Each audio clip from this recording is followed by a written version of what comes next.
Good evening, everyone. This is Gil at Camp Patton Family Compound. With me tonight is Tammy at Rebel Canners and Mark at Chef Tech. And let's get over here. And wait a minute. Hang on, before I go to that, I got to tell you, it's the Money at Fireside Chat. And tonight's topic, soup mixes, making and storing. I was so excited I was going to skip this part and just jump to this part.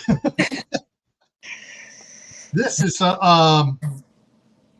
have been quite a few questions on Tammy's Facebook page. People asking about meals in a jar, dry, ready to go, cooked, whatever. Meals not cooked, where you just add water to them, which is kind of what we're going to do here. We're doing specifically soup mixes, but hey, soups can be a whole meal too. Mm-hmm. Oh yeah. And so yeah. And there were several people specifically interested in full meals canned. Just open it up and heat it up and eat. Yeah. And that's what's coming up next week. But it was perfect timing. And she was one lady was asking about. I go, hey, all right. On the on the 15th, we're going to be doing this. And she goes, oh, thank you. So, but. I was looking everywhere, Tammy, for the book that you have too, on the meals in a jar book. And I left it out in the car. Yeah, well, I got to find it for next week though. Mm-hmm. But you sent me some pictures, and let me see. Drop down here. Yeah, Tammy sent me these pictures of one she picked up at a thrift store. Yeah, you said the topic. I know I have this one, the same book, out at the camper at the cabin, but I happened to run into it. I went into a thrift store and I happened to get it for 49 cents. Oh, what a score! Cannot not get a second copy just in case. Yeah, especially for 49 cents. For 49 cents. So I grabbed it, and that's the one I sent you the pictures out of. Then I didn't have to try to find it at home in my library. Yeah. And there's like, you can do all sorts of soups. You can can them. You can do them dry and put them in a jar and just add water. Yeah.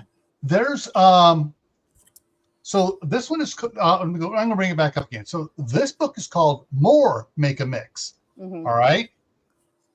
I was in the cooking bookcase trying to find the meals in a jar one, and I found this one, the first Make a Mix. Yes. All right, and everybody, I'm going to try to get this up here so you guys can see it. This was my mom's. Let me see. I'm gonna, okay. Don't get scared. I'm going to make me big, guys, for a second so you can read this.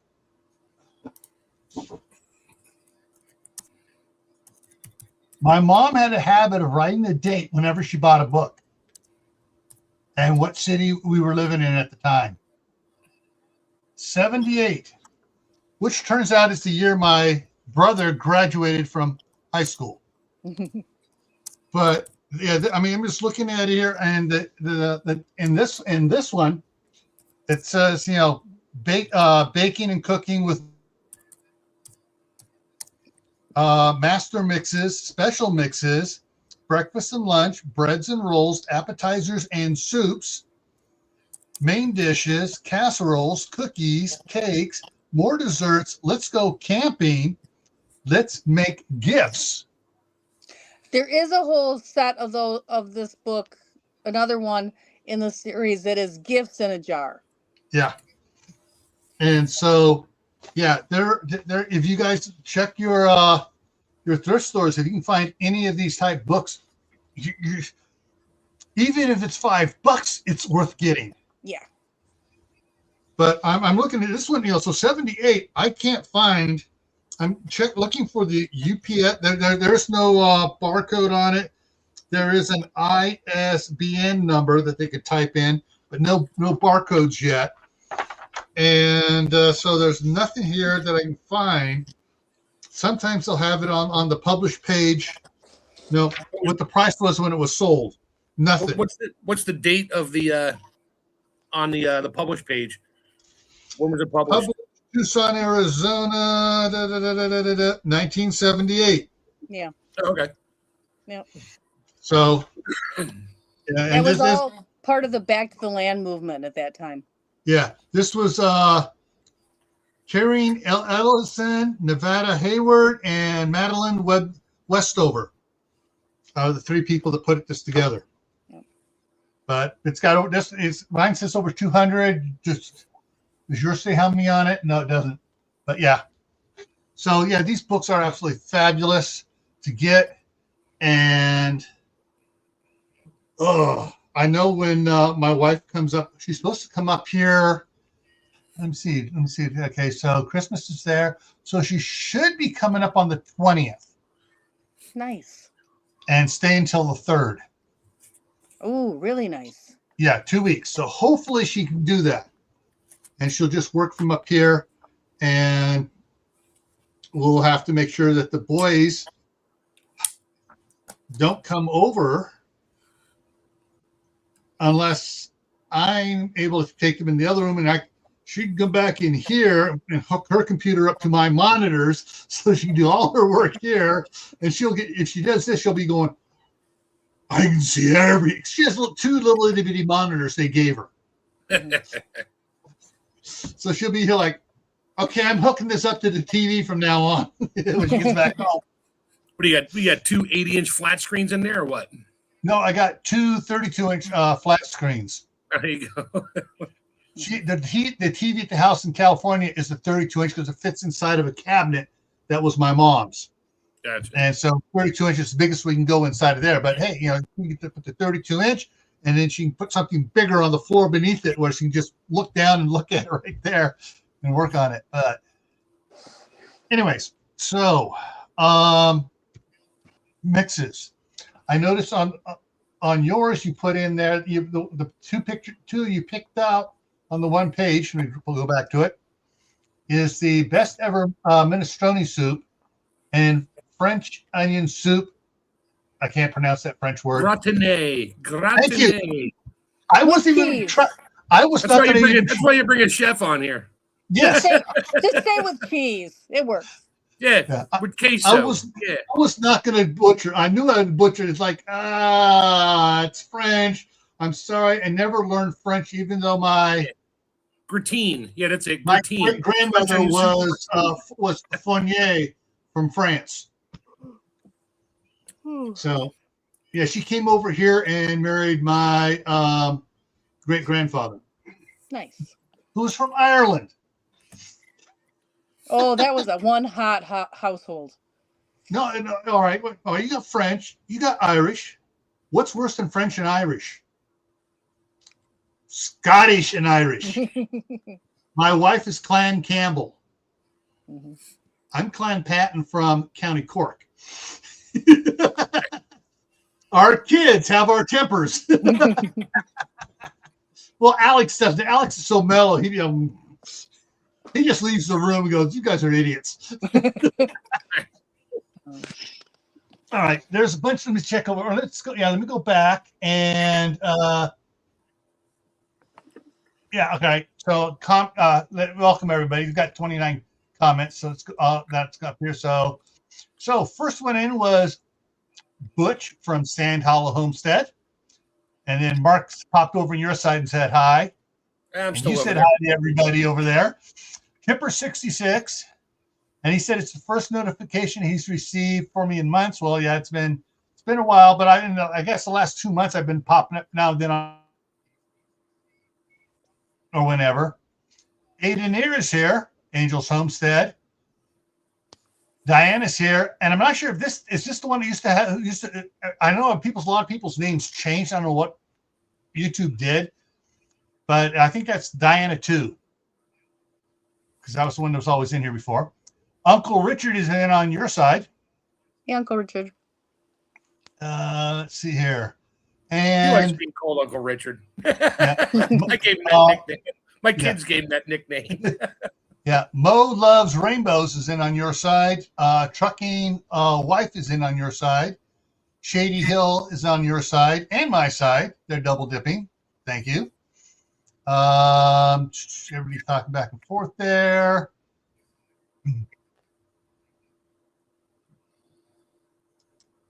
And of course, Mark's timing out Uncle Richard. It's probably 80 degrees. I'm sure his in house is 90 degrees in there by now in the living room. Yeah. The Tinker's wife is here. Oh, Patty, hi. On your side. Hi. And and Aiden said the number was the International Statutory Book Number. Oh, ISB. That's what that ISBN is on the back of the books. Sue Me is here. Josh, new journey in on your side. Yeah. Oh, she changed it. Oh, she says, yes, I was Diana too before it changed. Yeah.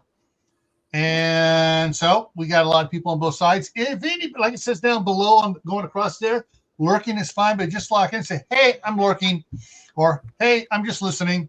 Just check in. It helps out for whoever side you're on. Helps us. Yeah, the trolls never do that. They're waiting for you to post the link so they can come in and post their garbage. Well, that's what, I've noticed since I made subscribers only and comment, you don't have to be a subscriber for 5 minutes. I've only had one troll in the last year and a half. There you go. Because they don't want to give you the credit of subscribing. Even if they unsubscribe right afterwards, they don't want to give you the credit of someone in there. And the last cookie too is here, saying, "Hi, Aunt." Hello. All righty. So, but I want to bring this back up again and go down to the next slide. So what's in like that best ever minestrone soup thing? Oh, I mean, is it all like dehydrated stuff you put in there and put it in the jar and seal it, or? All right, this it has a quart of water in it. Yeah. And it has a 28-ounce can of tomatoes. And it has all-purpose ground beef. No, I mean, is it dry or is this like you can it? This is one you can either can it once it's made, or you can leave the liquids out and just do the powders, and then add the liquids later.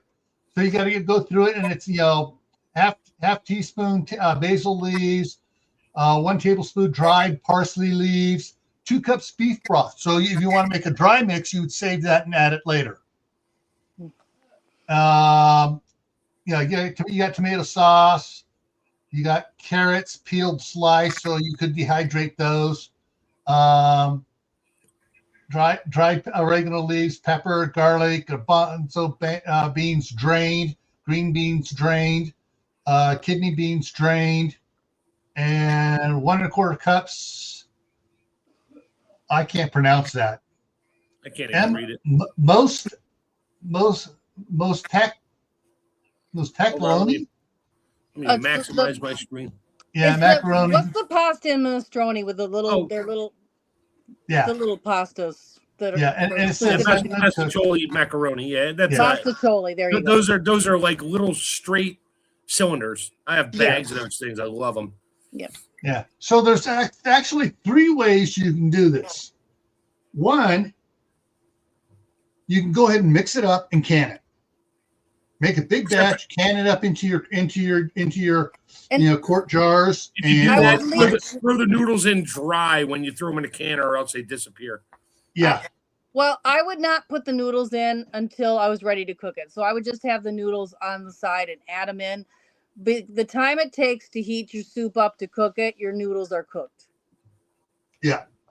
But so you can mix it, you do it almost totally done and ready to heat up in a pot to have a nice hot pot of soup, or you can leave the liquids out. Like instead of putting in cans of tomato sauce, you can do dehydrated tomato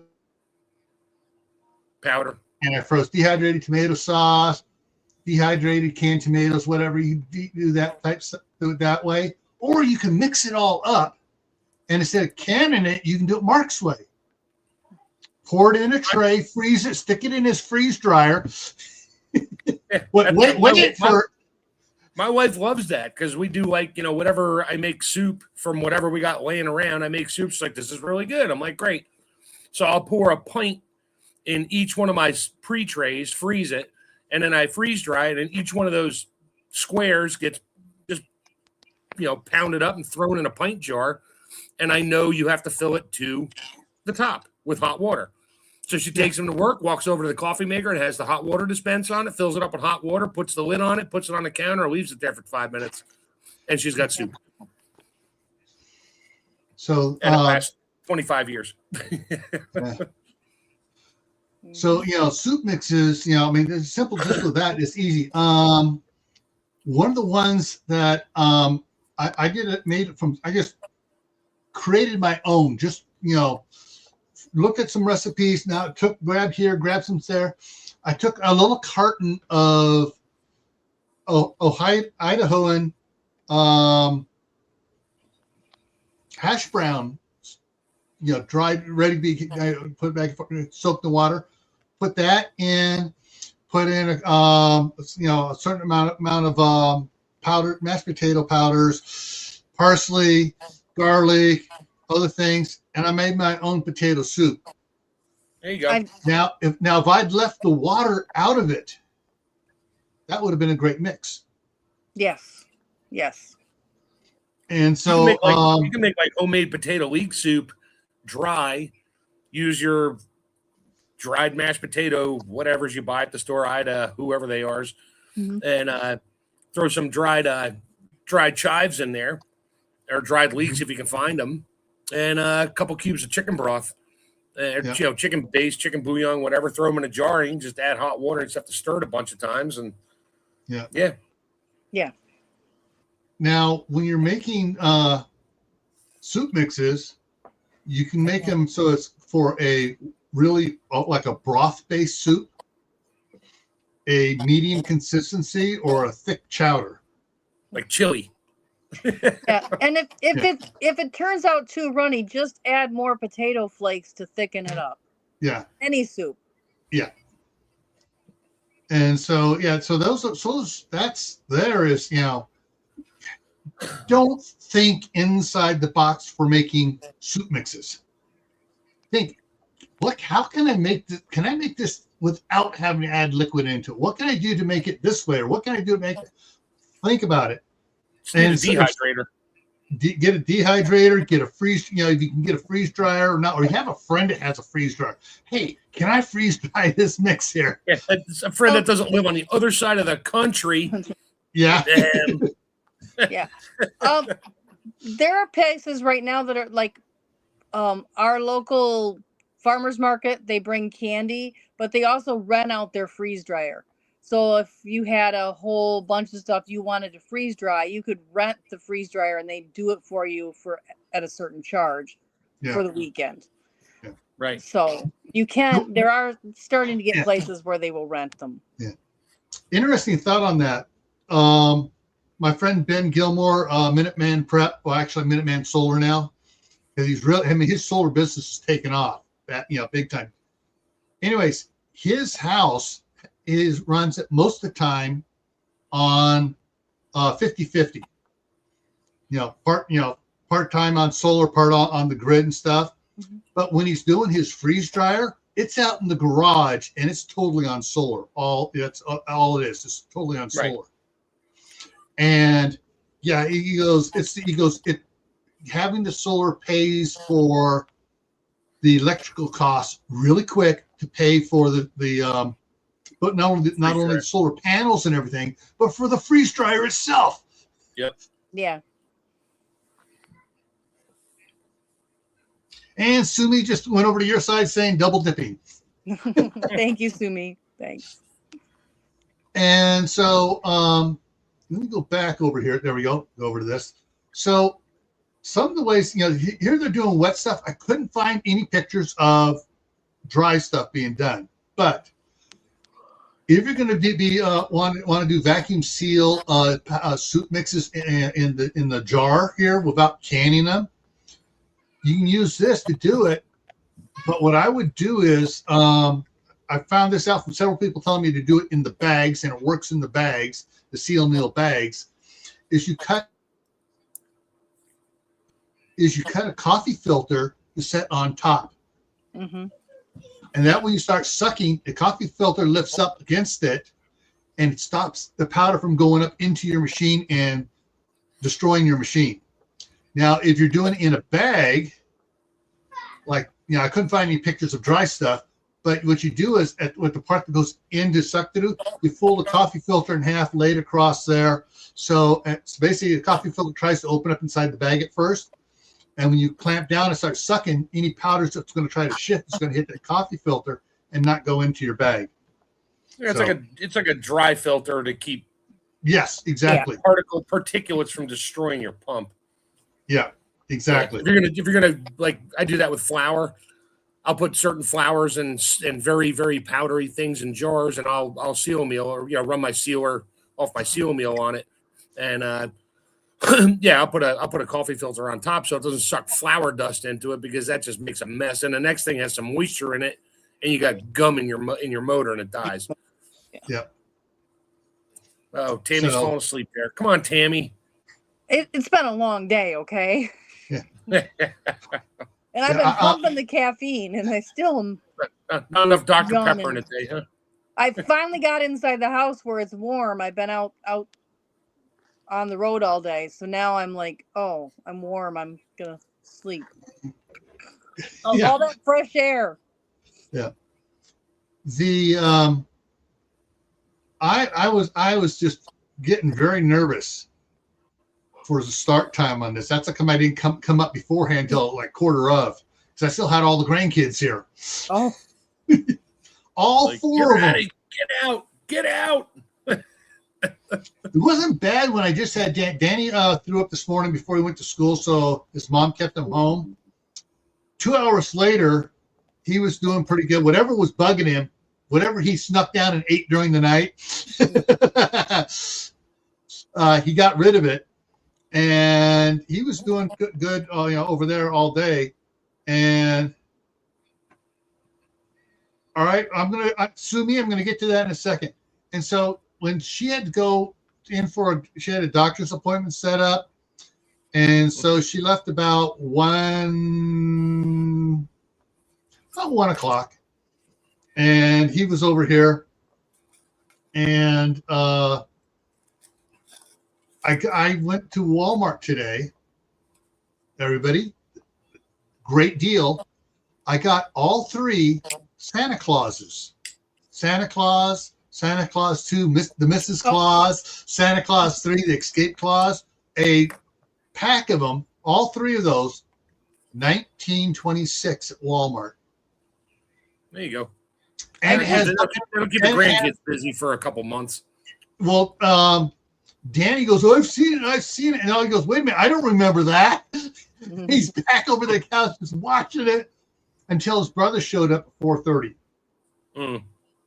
Well, actually, Aiden showed up at 10 minutes of 3. Eli, but Aiden and Danny showed up at 4:30, and things were totally, it was like it was so loud in here. But so Sumi's question directed at me. Yes. Tammy just bailed.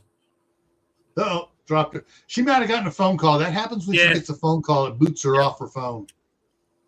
So she'll come back in a second. Yes, I actually, Thanksgiving, it's only the 2 of us, and we like leftovers. Uncle Richard was supposed to be there, but he got sick, so we'll do that next year. But I make a ton of mashed potatoes because I throw them in my freeze dryer. Mm-hmm. And now I have instant potatoes the way I like them. I add my butter, sour cream, garlic, salt, pepper, all those things I like to throw in there. And sure, you can freeze dry your mashed potatoes. It's just I'm making my own Idahoan whatever in a bag. Yeah. So I make my own potato flakes, so to speak. I've dehydrated and made my own potato flakes. Yeah. You can do that. Yeah. Yeah. If you're going to do it in the dehydrator, don't boil your potatoes as long. Just get them just soft because they suck up so much water. and it takes a long time to dehydrate them. If you cook them like you're going to make a potato salad. If you're going to make potato salad, that's the perfect texture of your potatoes. And then put them in the oven for a few minutes to bake off some of that extra moisture before you dehydrate them. Yeah. It gets them hot, so the dehydrator works a little bit easier. Yeah, it gets some of that water out, because if you don't let them sit and soak in the water, get them right out of there fast. All right. One of the things I've been thinking about experimenting with is a potato and bacon soup mix. The bacon stuff, I can get you can get it at Costco or Sam's Club, the Chef's Store. There's still a fair amount of fat in there, so you got to be careful with long-term storage. In a jar, or even short-term storage in a jar with other things. You're only taking some of the air out. You're not removing 100% of the oxygen. Right. So you'll have issues with bacon. Now you can freeze dry bacon. You just got to cook it pretty much I mix those with my mashed potatoes. I make loaded mashed potatoes with cheese, and I throw the bacon and scallions and stuff in there. So you can do that. But when it comes to dehydrating bacon, you can can it. Just talk to Tammy. Yeah. And but dehydrating bacon for that, the fat is fat. It has no water in it, so it's fat. Yeah. I was thinking more along the lines of, because they make it and they keep it in a bag, and it's in the bag in the store, and it's not even all the way vacuum sealed. It just has a moisture. Mm-hmm. So it's got a desiccant pack in there. That's it. Yeah, and that not even a big one for that size packages. Right. Mm-hmm. What I was thinking about doing would be taking it, cooking it down some more. In the oven, put it in the oven and cooking it. So on the parchment paper, tilt it a little bit so anything runs off to the one side. We got paper towels, but I can cook it down a bit more. You have some crispy bits then. Yes, crispy bits. Put it in there with all the dry potato mix and stuff. Throw a couple oxygen absorbers in there and a couple moisture absorbers, and vacuum seal it. Whether in a jar or in a vacuum sealed bag. I'm thinking the bag would work a little bit better because it really gets. And if you throw an oxygen absorber in there in a jar, you'll hear that lid go ping, because it removes all the oxygen in there. Yeah. So, but still, moisture. O2 absorber doesn't remove moisture, and your desiccant pack doesn't. It removes most of it. Doesn't really remove it. It just keeps it low, but it's still in there. It's inside the desiccant at that point. So, play with it. Try something. Yeah. Make like 4 or 5 jars of the same exact ingredients, and just put them on a shelf and open one each. One month later, 1 6 months, and. Yeah, that's what I'm thinking. I wouldn't something like that with that much fat in it, without it being being a dry mix, and I would be. I'm thinking like maybe longest I would keep it would be 6 months, maybe 9 months. Yeah, it would only be as good as that bag, that shelf-stable bag's expiration date that you start with. Yeah, and I would not cook it down anymore, because you risk contamination with bacteria that'll start growing on it because it has some moisture in the fat. I would probably just keep those bags on hand, and then I throw it in when I cook it. Right. So it would be one of those ingredients for me that I add at the last minute. Yeah. I was trying to think of something simple and easy where I can have it there, take it out, do it up. I mean, we probably got like 20 pounds of bacon in the freezer. Mm-hmm. Right. Well, you can do it the other way. Get yourself a chamber sealer, and then you can make your big pot of soup. You can seal the soup up, lay it flat in the freezer. It freezes like flat shingles in small, 1 pint bags.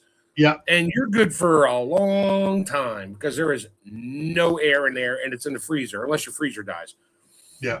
So take a bag out, throw it in a pot of water, warm it up, dump it out, heat it up. You got your soup ready to go. And that's the other thing too. that I didn't even put on there was just doing it with the vacuum sealer and then mixed already cooked, put it in there, put it in the freezer, flatten it out, put it in the freezer, and just keep it in the freezer till you need to pull it out. Yeah. Yeah. Let's see. In doing mixes, there are certain things, if you're doing dry mixes, obviously you want to, if you can get like, I know you can get it, freeze-dried tomatoes, and the cans usually say to make tomato sauce, you add this much water per however many tablespoons or cups of it. Yeah. How to make tomato paste, you add this much water, which is way less. Yeah, and just weigh it out and stuff. Put it and have that on the what liquid you got to add to it. And then, of course, I think I might start doing that with my canned tomatoes from last year because I got so many jars of sauce. And we don't eat that much tomato stuff. I think I'm going to start just freeze drying each pint.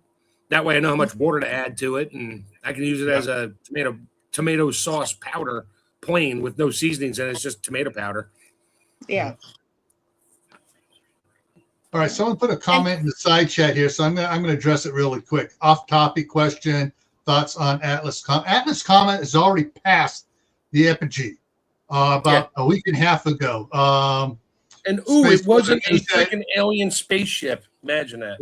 Yeah, Space Weather News had brought up the Soho's picture of it. There it goes. It's gone. It's not coming towards Earth. It's leaving Earth now. So it's gone. So back to the topic. The tomato powder, you can go to a restaurant supply store like here we have Gordon Foods. They sell the tomato powder that you can use to make tomato soup. And you can use it for that powder as a base if you don't have a dehydrator or a freeze dryer. Yeah. Yeah. I don't need that picture out there anymore, so I'm going to drop that out of the way. Okay. Off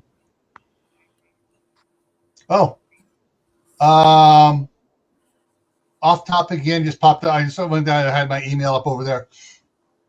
Northern Lights may be visible in California tonight, which means it's going to be visible for all of us because we're farther north. If you got a clear sky tonight. It was pretty clear out there, but I'm not going back out in the single-digit temperatures. No. Tammy would look up at the sky, her glasses would fog over, and her eyeballs would freeze. It's 6 degrees out there. It is not viewing weather. No. Yeah. Well, what I would do is I turn all the lights off in this room, open this window, which face, and I look to the northeast there, or I just open up the one window out on the kitchen there, and hope, and if it's low enough to the horizon, not up high, I'll see it on the horizon to the north. Yeah. I like the copycat recipes for it. Shake and bake. Okay. Yeah. Sumi and Diane too are talking here. And that's the thing too.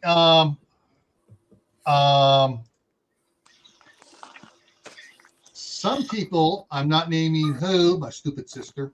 Well, maybe she's not so stupid. She and her almost same age cousin made a soup out of turkey stuffing. Out of turkey stuffing? After they took it out, that whatever didn't get eaten, they made a soup out of it. Yummy. They didn't tell me what all was in it, but they're down in Texas when they did this. So I'm like, I'm not a real stuffing fan, so it depends on what was in the stuffing. If it's parsley, onion, celery, all the stuff you put in soup. Yeah.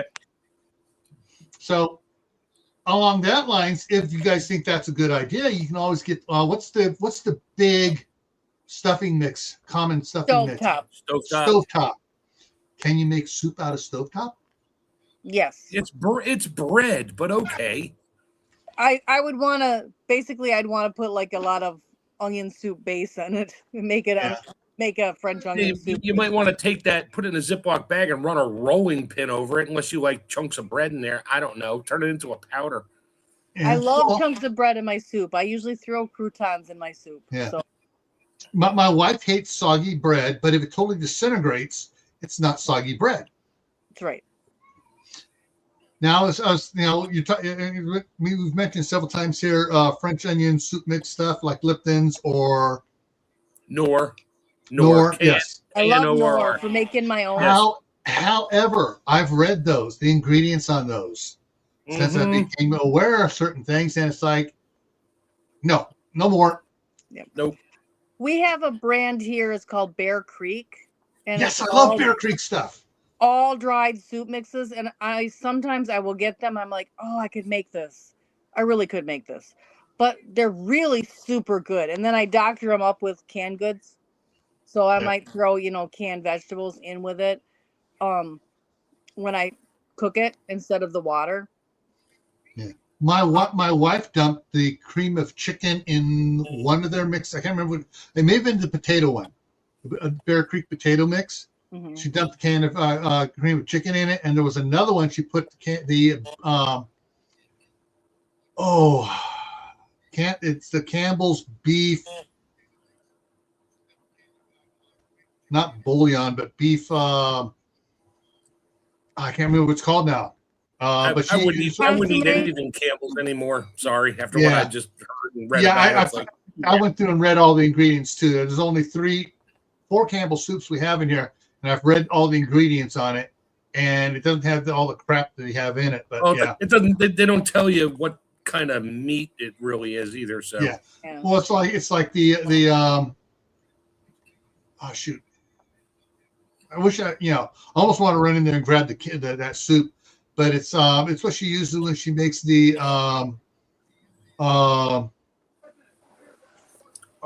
she makes a casserole with the corn tortillas, corn, ground beef, and she adds that corn chowder. She adds the can of the cream. Corn chowder? Not corn chowder. It's a thick, like a taco. Not soup. It's more like a casserole. Oh, okay. And of course, there's she makes a double batch. And with the 2 boys at home, it's gone. Well, throw the name taco in there and it's gone. Oh, they don't even know it's the taco in it. It's not, it's exactly what she calls it, but it's it's gone. But what I was thinking is, for going back to French onion stuff, is to come up with a good recipe for it, and where we can make the soup mix for the French onion, and instead of having the cans of French onion soup, we can just spoon some out, pour in the beef broth or the chicken broth. I'll be right back. Okay. French onion soup is really any kind of pure liquid soup. Yeah. Not pure liquid, but high moisture soup like French onion. That's a tough one. I won't even freeze dry that because there's so much water in there. Yeah. I can't do that much of my freeze dryer without the ice on the walls in the freeze dryer getting like 1.5 inches thick and starting to have issues. Yeah. So making you can't put it in a dehydrator. I make French onion soup. I can it. And Uncle Richard knows because that's our base ingredient for pot roast. 2 jars of my French onion soup thrown in a crock pot with a big old roast, and then done. But some of these soups like that is I want to personally I want to get with the wife and play around in the kitchen with her. That came out wrong. Play around with recipes in the kitchen with her and see what we can come up with on our own that we can make, because the French onion soup mix from Lipton and Knorr, expensive. Dude, it's just onions and dried cooking sherry, thyme, salt and pepper. When I do it, I'll slice up 40 pounds of onions. Yeah, because I go big or go home. Yeah. And I do them in small batches in the cast iron Dutch oven on the stovetop, high heat, brown the onions as they come out. I put them in the jars, and then I have either my bone broth or beef broth, whatever I've made, and I just fill them up, throw the lids on it, and can them. And I throw French onion soup on the shelf, and I put the same amount of onions in each one so they taste the same. Uncle Richard can attest to that because he knows. He's like, I'm out of French onion soup. I'm making pot roast tonight. What do I do? I'm like, call me. We'll figure it out.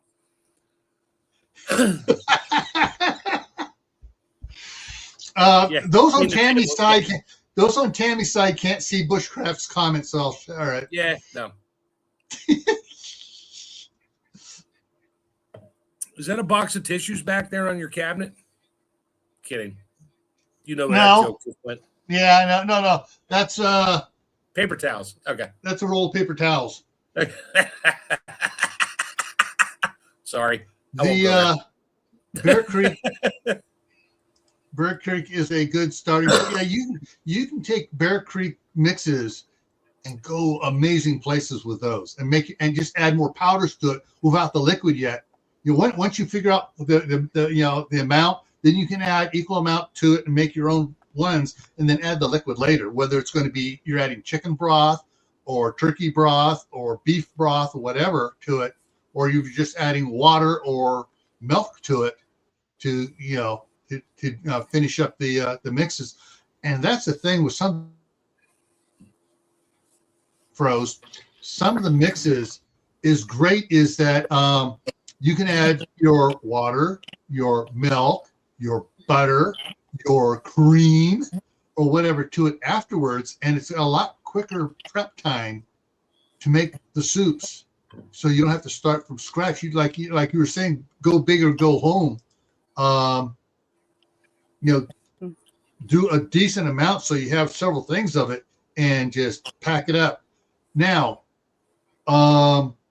some people are going to go shame on me for even saying this, but I have a bunch of old curd and old ball jars. I'm talking old. I'm talking back in the 60s and 70s when they were real. Dome lids with the rubbers with the rubber gaskets. No, not those. That's the 50s. It says on the side. It says canning and freezing jars. Oh yeah. Making the mixes. Oh, I got empty space in the chest freezer. I'm just put the whole box down here on the side of the chest. I like my jars that say strong shoulder. Yes. I have a bunch of those. I love those. Yeah. So on that note, I had to leave for just a minute, move my car.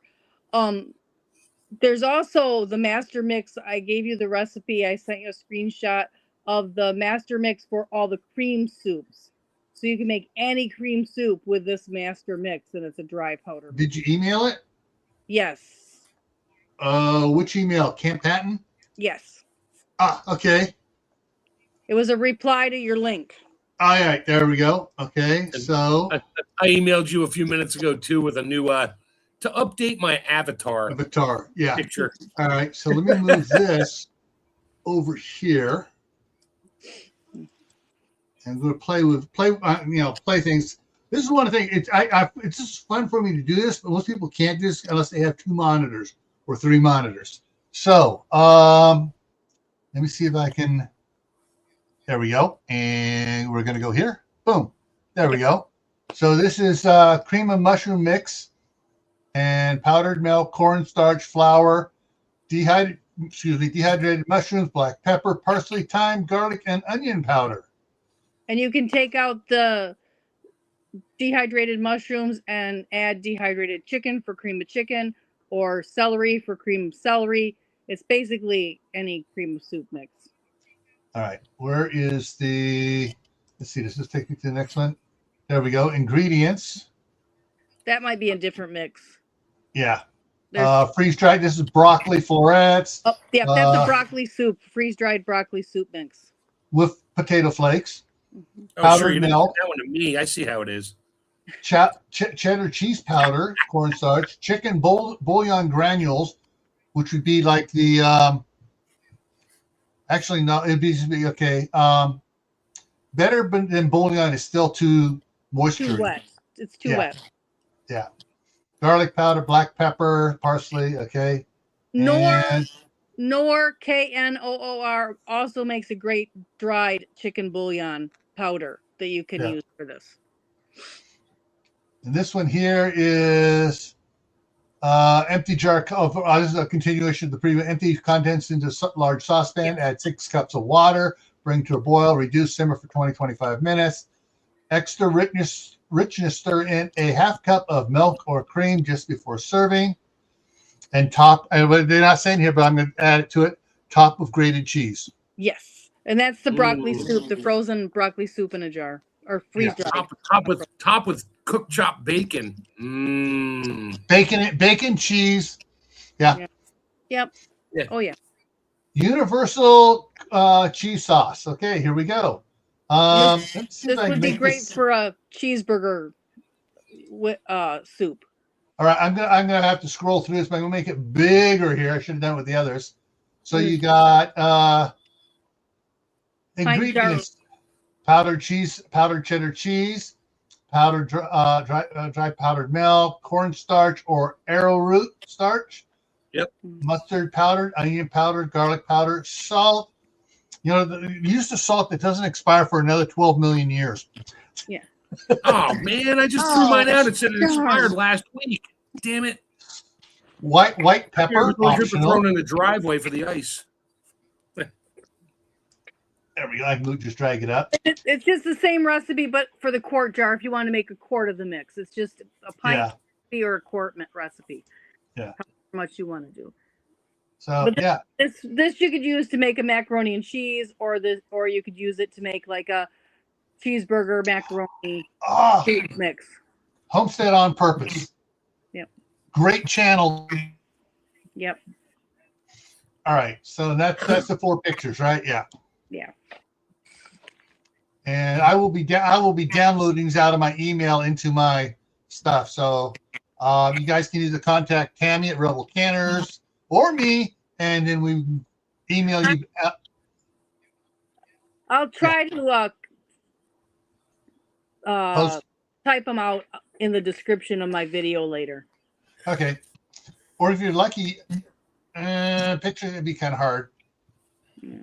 I was going to try something else, but no. You have to type it out. Yeah. Or post the pictures on Rebel Canners Facebook. Could do that too. Yes. Yeah. All right. So I'm going to close that. There we go. Yeah. And put this back over here where it belongs. There we go. And so I have to save that. All right. Okay. So yeah, I'll replace the one for the intro, Mark, using your current avatar. Every time it comes up, I'm like, crap, I got to send him a new picture. Yeah. Yeah. Instead of, where is it here? Yeah, the Muppet dude. Yeah. Yeah, instead of shut that one. That was my original one years ago, and I'm like, yeah, I'm gonna get whacked on that one here shortly. Yeah, you get too popular, you won't be able to use that one. Yep. Yeah. But the other one's the one I'm using now, the raccoon, is it's off the internet, but it's AI, obviously. So I don't think it's copyrighted. I can always have my sister load it up in her AI generator for pictures and change it a little bit, which I kind of want to do anyway. And Sumi said to you, sharing temperatures 5 degrees Fahrenheit where she's at. I did look out. I got this yak wool sweater. I saw that video. Oh my gosh, this is my best thrift store find ever. I will never be able to top this one. I saved $450 by buying this brand new. I bought it brand new at Goodwill. It is a $455 yak wool from Mongolia sweater. It was brand new, still had the plastic on the zipper tab. I paid $5.99 for it. I'm surprised you didn't chuck that on eBay real quick, make a killing on it, and go buy like 50 regular sweaters. Oh no, this thing is so warm. There's a reason yaks live in minus 50 degree weather. So their wool is the warmest wool you can buy. There are 1.8 billion sheep on this planet being sheared for sheep wool. There's only 12 million yaks. Yeah. Guess who came in? It's CB at Hugo Homestead. Welcome. Been a hot minute since I've seen that name up there. Yeah. And she came back and said hi to everybody. So, yeah,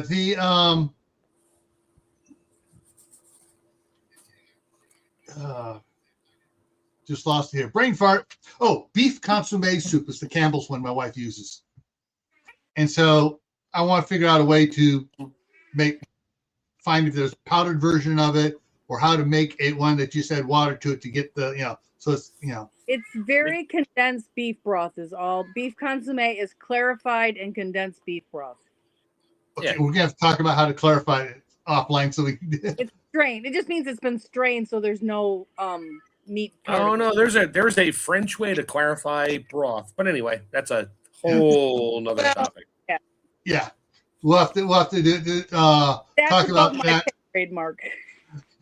Mark, we'll have to talk about that and maybe I can do a live stream, in the kitchen doing it. I am not doing a live stream on how to clarify and make quote unquote aspic, which is like super condensed broth, and it's celery, onions, and carrots and egg whites floated in a raft, which collect all the particulates, and then you have to drain it from the bottom, and you have super clear broth.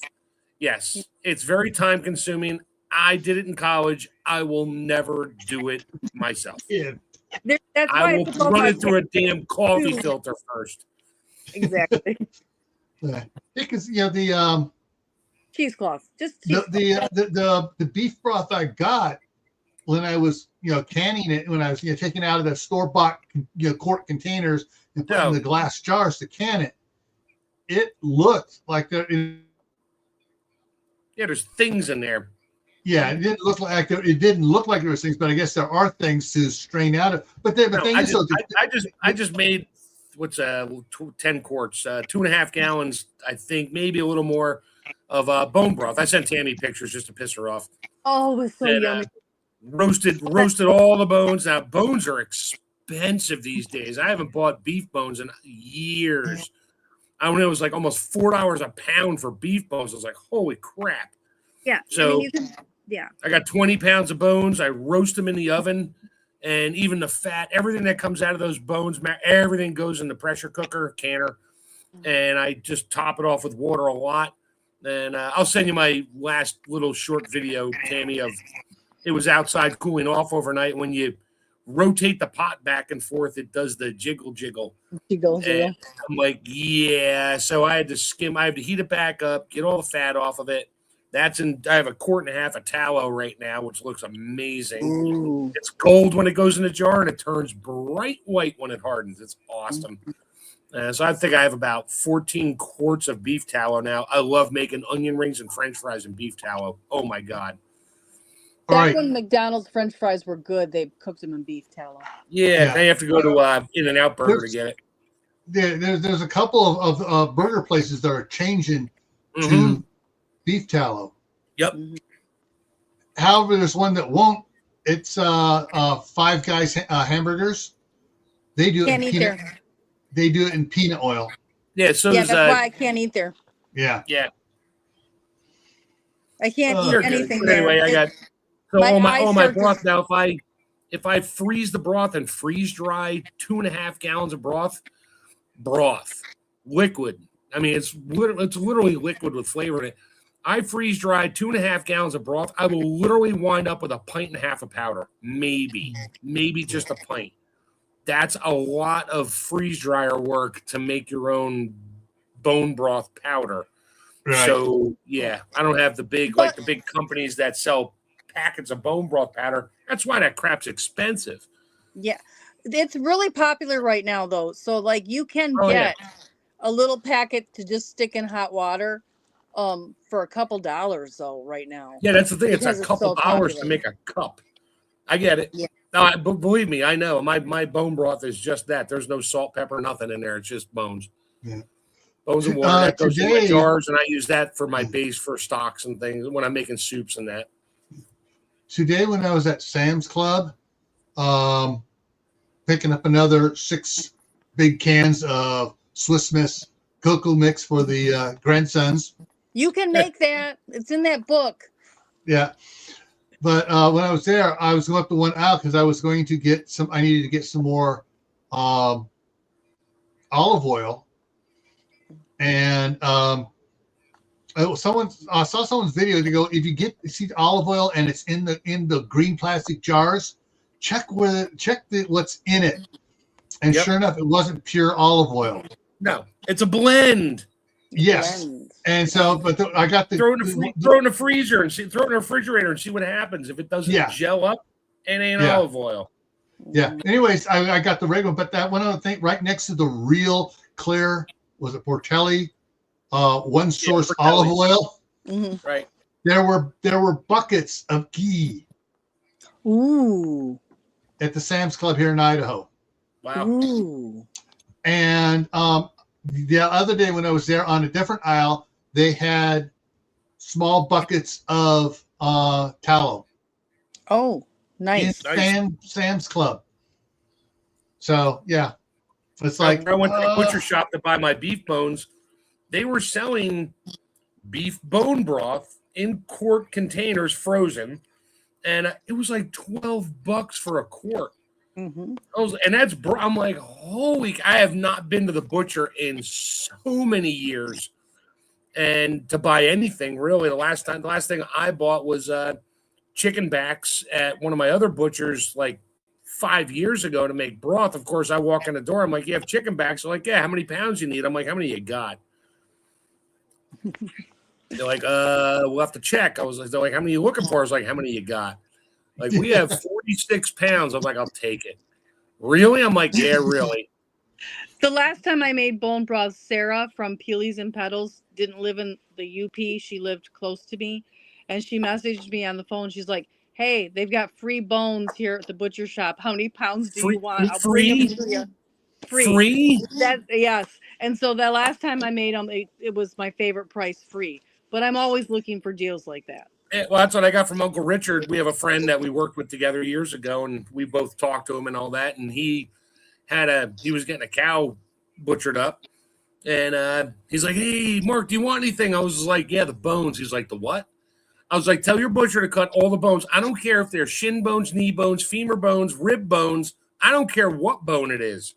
Yeah. Cut them up in short pieces, bag them up. I'll take them all." He's like, "Really?" I'm like, "Yeah, really." And Uncle Richard put them in his freezer for me. He filled up his whole freezer. I had to make like 3 trips. And, brought them home, threw them in the oven, roasted them up. I mean, we're talking ribs, pieces. I don't care about the meat on it. They strip everything for ground beef. And, it was amazing. I didn't pay a dime for it because, it was a friend. But then I go to buy it. I'm like, holy crap, it's almost $4 a pound for a bone. Because they used to give that crap away back. They used to throw that stuff in the trash back in the day. I know. In the 70s, you could walk into any butcher shop and tell them you want the bones, and they'd laugh at you. Like, what do you want? That's garbage. What do you want that for? Yeah, what do you want that for? My dog. We used to buy whole femurs from the butcher when I was growing up. Mm-hmm. And my mom would walk into the grocery store, had a butcher, and be like, "Hey, you got any whole femur bones back there?" And he already knew her. And like once a month, we had a husky, so he would just destroy that thing and then bury it. And he'd walk in the back, he'd come out with a femur bone, he'd stick it on a styrofoam tray and wrap it in plastic, and it was like 12 cents. Yeah. It's like, of course, that was in the 70s, but whatever. And there you go. There's a bone. She paid for it, take it home. We wouldn't even cook it. He was a husky. We just give it to him. he would chew that thing. The other day I looked at oxtails to make oxtail soup, and I just laughed and walked away because it's like a 1 pound package was like $20. I'm like, yeah, no. Yeah. And they used to it's like flank steak used to be a crap cut of meat. Yeah. Now it's a premium cut of meat. Yeah. Same It's thing like with really skirt steak used to be cheap when I first got married. We used to get skirt steak because it was cheap, and now it's like, dang, it's more expensive than a lot of cuts. Yeah, it's more expensive than top round London broil. Yep. Mm-hmm. I actually bought a London broil on clearance yesterday, and it was $7.49 for 2 pounds. I was like, yeah, that's cheaper than hamburger. God, yeah.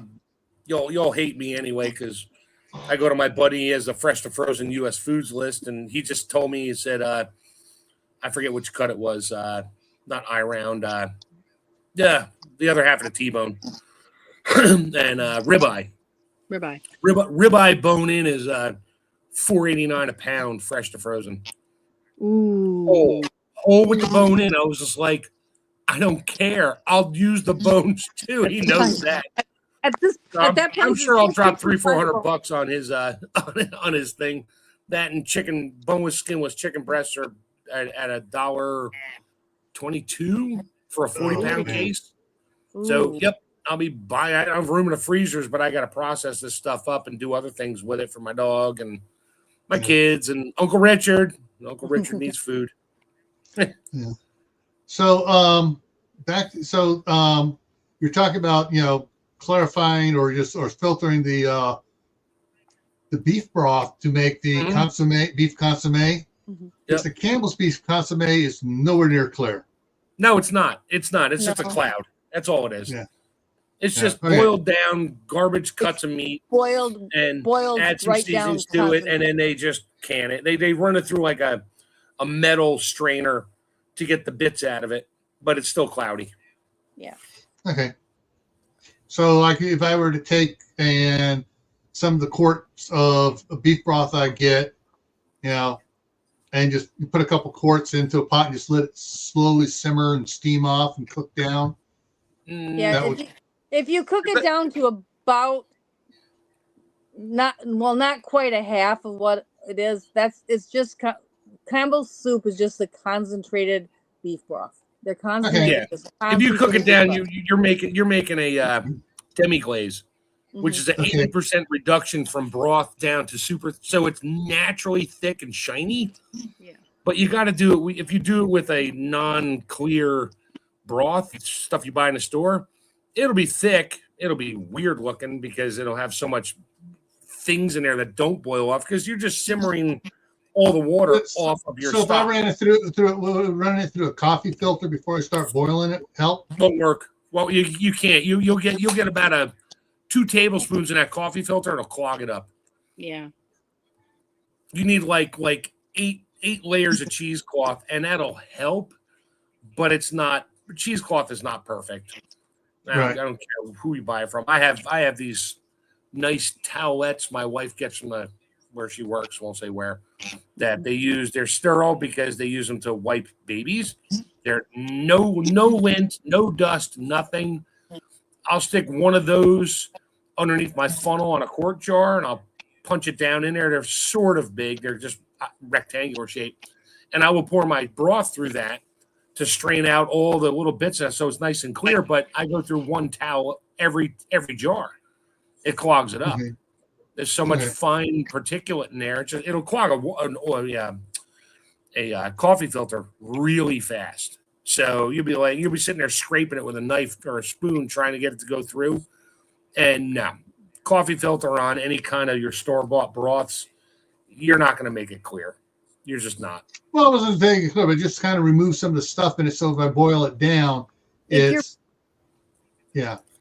you're putting it into a casserole, though, you don't really care if you have particles or not because it's going to disappear. That's the thing. It's only you're making soup out of it. You're not serving some French $30 a bowl French consomme with whatever, and and a bottle of champagne that costs $900. You're not serving that. So the cloudiness, no big deal. It's your flavors that you like. Yeah, and a lot of the flavor is in that cloudiness. It's in the fat. It's in the beef flux. I was just saying because I know she uses it for 3 different things, and same thing with the cream of chicken and can't remember what the other one is, but yeah. Okay. I'm just thinking because if we when she gets up here, I have a feeling soup mixes are going to become more of part of what we eat all the time, and well, in the winter I can live off soup and bread. Yeah. Oh yeah. Dude, just get a chamber sealer, make your soup, put it in bags and in your portion size, seal it up, and throw it in the freezer. Or throw it outside in the wintertime because it'll freeze out there. Actually, I would throw it outside first to pre-cool it so you don't waste your freezer, your electric energy making the freezer work harder. Well, on some days when it hits zero outside, I'll just put those bags on a tray, set it out there for an hour. Yeah, exactly. And then put a rope across the road and tell your daughter to pull a sled over there with meals, frozen meals. It'll be frozen by the time it gets there. Yeah. All right. So we've gone over a little bit here, but hey. Cold War Prepper just went live about 7-8 minutes ago. So. All right, so next, let's get up the list here. What's coming up here this week? So you're back to normal now, or almost normal. I'm slowly working there because I got to work around. I'm learning to work around when I'm going to have grandkids. Gotcha. All right, so tomorrow for Gray Man Prepping Tactical Tuesday. I got that starting at 2:00 so 4:00 Eastern time is when I'm going to do that. I'm trying different slots to figure out what works best for everybody else out there because at 3:00, knocking on the door. Hello, Eli. Yeah, I'm still on the phones at until 5:30 Eastern time. Yeah. So that is do you have winter gear? And we're going to be talking about gear and stuff. Yeah, no. Yeah. Miss, I scored big at 5,000%. And I'm wearing this instead of a winter jacket because as long as it's not windy, even at 6 degrees, it's warm. Yeah. And so we talk about winter gear and stuff, and including not just coats, jackets, and stuff, but stuff for your vehicles. I got to go out. I'll bring in the little battery jump things I got for my vehicles and stuff, and things like that you're gonna need. And the ice cleats and stuff, snap-on ice cleats onto your shoes. We don't have to have special ice shoes. You just spring-loaded and clap them on. We'll talk about that stuff tomorrow at 4:00 Eastern time, 2:00 Mountain time. Thursday is going to be the midnight ride. I got stuff all set up for that, so that will be at its normal time of 10 p.m. Eastern. 10 p.m. Eastern. Yeah. Friday. I'm still not sure what I'm going to do on it yet. It's the staff sergeant's birthday on Friday. Ooh. So spend time with your wife. You don't need to spend time with us.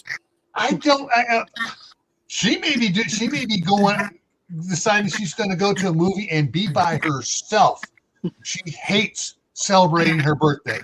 Okay. It's like here's your idea: do a live stream birthday party for her without her, and then send her the link in the morning so she can watch it while she's drinking her coffee. Anyways, I don't like living. I'm not sure what I'm doing. I'll probably do something else, but I'll probably mention it there. Saturday is for Survival Saturday. So Shadow Scout Swede goes live at 2 p.m. Eastern. I got an echo coming in there. Yeah, 2 p.m. 2 p.m. Eastern for 4 hours. And then at 8 p.m. Eastern is my Survival Saturday. After World War III starts, what are your plans? Because those guys over there have been kicking off talking about World War III in Britain, in Germany, everywhere over there. So might as well kick off and talk how it's going to affect us and stuff. And then next Monday here is cooked meals in a jar. There you go. Uncle Richard will be on that one because I do a lot of those.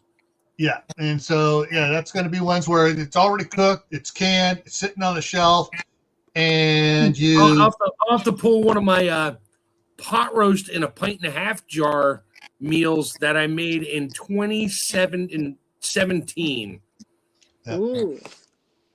Well, yeah. I'll also pull out one of the ones I made 2 years ago. The cowboy beans, I'll have that in to show what it looks like too on it. I don't know if I want to know what this meat tastes like now after 8 years, but whatever. It hasn't popped the seal yet, so it must still be good, right? Yeah, probably. Hey, I got some burritos in a jar down there. They're quite old. I canned corned beef in 2017 or 2018. I got yelled at on another Facebook How page. dare you? And that's still in jars. I haven't even opened one yet. I mean, I haven't opened any of them. If they can can it for the store, you can can it at home. No, it wasn't canned. This was like corned beef, like, you cook for St. Patrick's Day. Yeah. I cut it in chunks and threw it in a jar and added some water to it. And that's what they can it in for the store, and they too. can it just like that in the store. Yeah, I know. Sometimes they add potatoes, too. I might open one just to smell it and be like, holy crap, this stuff's pretty good. Yeah. You'll have to do it on a video, then you can just post it if it's good. Yeah, I'll hook up my GoPro camera to the tripod so it's aiming down on my table here when I open one on your stream. Yeah. All righty, folks, we're gonna wrap it up now, and so hopefully I'll see you guys tomorrow at 4 p.m. Eastern on Gray Man Prepping for Tactical Tuesday. All right, everyone, take care. See you around.